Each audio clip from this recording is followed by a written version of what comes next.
ce sur quoi j'ai envie de m'exprimer, c'est ce qui me blesse, ce qui me hante, ce qui m'inspire, ce qui me choque au quotidien, et qui fait que, voilà, à un moment, il faut que ça sorte. Pour moi, mon seul devoir, c'est de dire ce que je pense. J'ai qu'un devoir, c'est celui-là. Parce qu'un écran de cinéma, c'est immense, et on ne triche pas sur un écran de cinéma. Les impostures, on les voit immédiatement.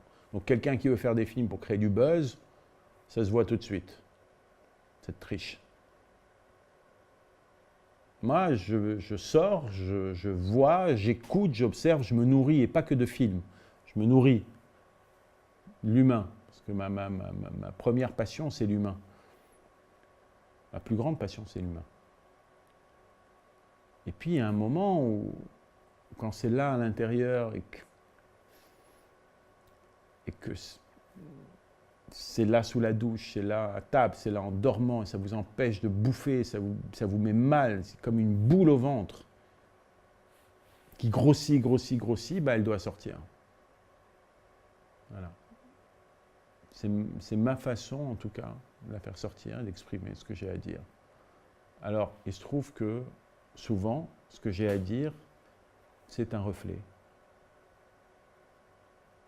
En tout cas, c'est ma vérité, c'est ma façon de voir le monde et ma façon de le refléter, et que souvent, ça parle à beaucoup de gens puisque ça les touche, ça les révolte, ça les met en colère. Ben, tant mieux. Sincèrement, il y a un truc que j'ai compris aussi très rapidement, c'est que vouloir être aimé, c'est quelque part accepter de se taire et être en permanence dans une espèce de consensus plat. Voilà. Et moi, je suis très heureux quand on me dit « je t'aime ».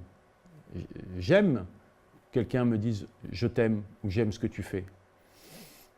Mais je suis encore plus heureux quand quelqu'un vient me dire « je comprends ce que tu fais » et ce que tu fais m'apporte quelque chose.